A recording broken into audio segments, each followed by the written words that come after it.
roof line here and down across South Lafayette and into traffic down on the Dan Ryan Expressway. So as we continue to circle here and continue to monitor the situation, you can see you've got engine companies and the truck out in front. Drop 2 lines, pull past. The truck company owns the front of the building there, so you can get an elevated master stream if necessary. You can hit this with hand lines. If you look on the front door, that you get firefighters that may be coming in and out through the front door. It looks like there's a line let out there as well.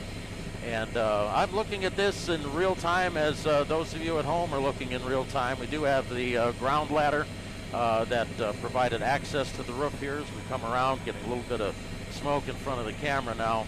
But we do have officers and firefighters out in front and in back of this building and along and between this house and the house just down to the south. It's a very narrow, what we call a gangway between there. It's about 6-10 feet wide, very close from one house to another.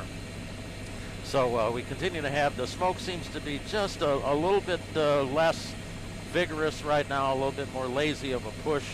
We're kind of tracking where firefighter movements are by virtue of their hand lights there as they're moving around in the back and in the front here along the outside. Nobody's up on the roof anymore. We did have company operations up on the roof. Looks like that back window might have lit up here. So we're getting an orange glow again on the Charlie side of this. So we do have active fire inside there, and Cam's going to go in tight there, and you can see that you've got some heavy fire that's still blowing around inside that back compartment. It looks as though that room back there has flashed. Don't know if that's a back bedroom. Usually the way that these structures work, that your bedrooms are at the rear, kitchen along the side, along with your restrooms and whatnot, your bathroom. And looks like you've got heavy volume of fire now in that back room. That it's actually everything that's in that compartment, in that space. From what I saw, just coming around there, you're seeing flames from floor to ceiling, and now it's actually coming up along the back side of the structure. We're getting flames out of the back now, so I'm not seeing any kind of water being applied to that particular compartment as of this time. But it's very tough to tell with the smoke in the way, but we do have heavy volume of fire at the rear of this structure now, and we have a room, obviously, that has flashed over. In other words, when I'm talking about flashing over, that means that everything in that room has reached the ignition temperature. And when you do have a fire, of course, your heavier, your hotter fire gases, and your heat's going to be concentrated closer to the ceiling. And the cooler air, the more tenable space is down at the bottom on the floor. We do have a couple of firefighters have gone up on the roof now, and they're on the Alpha side, the Alpha Bravo corner here with that ground ladder. And the back part of this structure now is showing some heavy fire up through the ventilation holes that were cut by the truck company that was up on the roof a little while ago. And you can see now it's up well into the roof. It's actually run the roof completely. So now the attic space is lit up. We've got heavy volume of fire on the inside. You've got a hand line that's in operation. We're going to flow some water through the back window here on the Charlie side. Can't really get big apparatus in the alley because, as you can see there in the foreground, there's a lot of power lines to have to deal with. But this fire is really taken off now. It's up well seated in the roof, so it's up in the attic space there, and it's burning along the roof peak now. And getting back to what I was talking about compartments, and view a house as a series of boxes built into each other. And where you have one compartment, like let's say a bedroom, and you close that off with a door, and there's a fire in there, and it reaches everything in there, gets hotter and hotter and hotter until it off gases. You get a change in the actual structure of the makeup, the molecular makeup of the fuel that's in there, and that is everything, whether it's carpeting or things that are on the wall or your bedding or what have you. And when it reaches its ignition temperature, everything ignites all at once. And what we're seeing right now is that we've got a heavy volume of fire that has now gotten up into the roof space here. This home burning now, heavy volume of fire at 8224 South on Lafayette, just off the Ryan. Those of you who are just joining us, we're doing this live stream here of the fire fighting effort, and also paying special attention to this because a Mayday and an EMS Plan 1 was called here. Now, we do not have a securing of that Mayday as of yet, to my knowledge. That has not been passed on yet. The EMS Plan 1 dictates that you have 5 ambulance response here.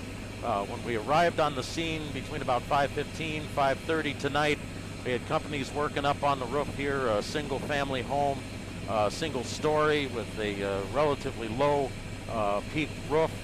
Had multiple firefighters up on that roof, and they were making ventilating holes to try and draw some of the superheated fire gas and the smoke out of the interior of that space. And that is what the fire is burning through right now. It's actively burning up and through the attic space and through the holes, the ventilating holes that the truck company had cut up underneath there, so you can, on top of the roof. So you can see right now we have a very heavy volume of fire burning through here. Hand line is in operation on the Bravo Charlie corner. Got another one that looks like might be in the back end there. So along the corners of this single family home, trying to get some water in there, trying to get something flowing in there in order to try and knock some of that fire down here. So a fire that went from relatively innocuous smoky fire in a single family residence, suddenly right around 5:30, a little bit before then, went to an EMS Plan 1 and a Mayday called for a firefighter in trouble there. So hoping for the best here. We're seeing quite the activity on the exterior, of course, because there's heavy volume of fire now throughout this structure here. We have your officers and firefighters out in front. We've got hand lines stretched from the street side through the gangway back between this house and the house next door, and this fire is really taken off. This fire is basically raging unchecked through the attic space of this house here. How tenable any of that space is on the interior as more of that fire continues to. I always saw that one hole there, the flames suddenly just die down. Looks like we may have, we're fighting on the interior now. I think we got some water that's coming out. We got some water on the roof perhaps coming off there. We got a hand line working up on top there. I think we might have somebody from the front from the A side. We got point of vantage on, looks like might be the roof next door, to try and get water down inside there and see if they can cool that off, make it tenable for anybody who may still be inside here. Working it from it's all defensive operations appears right now. We've got firefighters putting water through got a hand line working in the back. Got another, looks like a hand line up on the roof of the building, house next door. Your closest exposure building, only about 6 to 10 feet across that gangway between there. And also it looks like another hand line that's in operation from out on the A side, from the street side. So trying to get some water down inside this structure here and try and cool that off, knock that down, but still a very heavy volume of fire that is consuming this house in the 8200 block of South Lafayette. For those of you who are just joining us, we're watching a particularly dramatic scene, and one that has given us quite a lot of pause here in the last half hour or so. We saw Chicago firefighters arrive on the scene and go to work opening the roof of a house here at 8224 South on Lafayette, just off the Dan Ryan, on the west side of the Ryan. And did not see any real interior operations, but it was very tough to tell because of the smoke curling around here, smoke cooling off very quickly. and sinking down by virtue of the very cold air that we're dealing with here.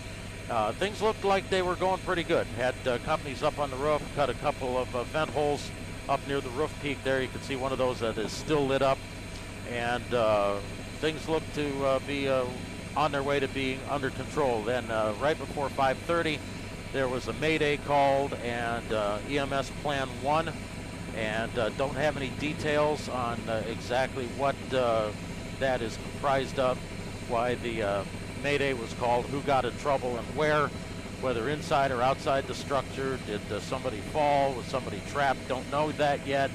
So we're keeping good thoughts for the firefighters on the ground here. We do have hand lines in operation from just about every side now, and point of vantage on the structure down to the south. We got a, looks like it might be a 2-story. They're walking the roof line right now, the roof peak, and getting water down into the seat of the fire that seems to be heaviest toward the rear of this structure. But the inside, you can see the back windows here.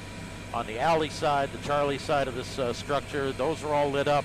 They took the window glass out of there. They're putting water in from the back side, from ground level. Got a hand line working there, hand line working off the house next door. But a heavy volume of fire throughout, at least, especially in the back, especially in the rear of this home in the 8200 block of South Lafayette. We do not have any word of the actual Mayday being secured, or the Plan 1 being secured or struck at this time. So we're continuing to monitor that. As soon as we get that information, of course, we will let you know, and then everybody can let out a collective sigh of relief here. But still, whenever you call a Mayday, I've been in the fire service for the last 20 years, and the standing rule is, if you think you're in trouble, you're in trouble. And do not hesitate to call a Mayday. That's what everybody is there for. And what would happen is that they would move all of the radio operations, radio traffic, to another frequency. If you have communication with a firefighter that may be inside the structure that is on their primary radio frequency, they will keep that and establish communications that way and maintain communications, because you need to know who's in trouble, where they are, what's their air state, how much air do they have, and exactly what kind of resources are needed to get in there and effect a rescue. So we still have quite a large presence, of course, with the Mayday call and the Plan 1 still in effect here at 8224 South on Lafayette. Single-story home.